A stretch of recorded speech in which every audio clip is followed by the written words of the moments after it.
আমরা সবাই জানি শখের দাম লাখ টাকা, কিন্তু কোনো শখ যদি খুব কষ্ট করে পূরণ করতে হয় না, সেই শখের দাম হয়ে যায় কোটি কোটি টাকা বা মূল্যহীন, যার মূল্য কোনো অংশেই দেওয়া যায় না। সেই রকমই আমাদের এই গাড়িটা অনেক শখের এবং অনেক কষ্ট করে আমাদের দুজনারই প্রথম আর্নিং থেকে কিছু কিছু জমিয়ে আমরা এই গাড়িটা করেছিলাম। ভীষণ শখের আমাদের এই স্কুটি, এবং নতুন তখন বেরিয়েছিল এন্ট্রক, আমাদের ভীষণ পছন্দের দুজনের, এবং দুজনাই এই গাড়িটা নেওয়ার জন্য কিন্তু অনেকটা স্ট্রাগল করতে হয়েছে। অনেক স্ট্রাগল করার পরে এই গাড়িটা যখন আমরা কিনতে পেরেছিলাম, তখন দুজনাই ভীষণভাবে খুশি হয়েছিলাম যে না, আমরাও যেটা স্বপ্ন দেখেছিলাম একদিন, সেটা দুজনে একসাথে পূরণ করতে পেরেছি।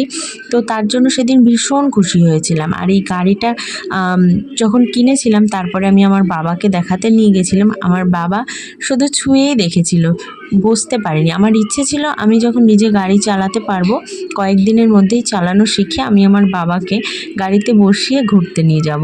কিন্তু ভগবানের হয়তো সেটা ইচ্ছে হয়নি, তাই আমাকে সেই সুযোগটা এবং সময় কোনোটাই দেয়নি। শুধু আমার বাবা একটু ছুঁয়ে গেছে, তাই এই ছোঁয়াই রয়ে গেছে আমার এই গাড়িতে, যেটা আমার আশীর্বাদ। আমার ভীষণ শখের এবং প্রিয় গাড়ি। আরও বেশি ইচ্ছে ছিল যে আমি গাড়ি চালানো শিখে আমার বাবাকে পেছনে বসিয়ে নিয়ে আমি ঘুরতে নিয়ে যাব বাবাকে। জানি না কেন পৃথিবীতে হয়তো সব স্বপ্ন সব কিছু পূরণ হয় না, তাই জন্যই হয়তো ভগবান এটাই করেছে, আমারও হয়নি, তাই আমি পারিনি।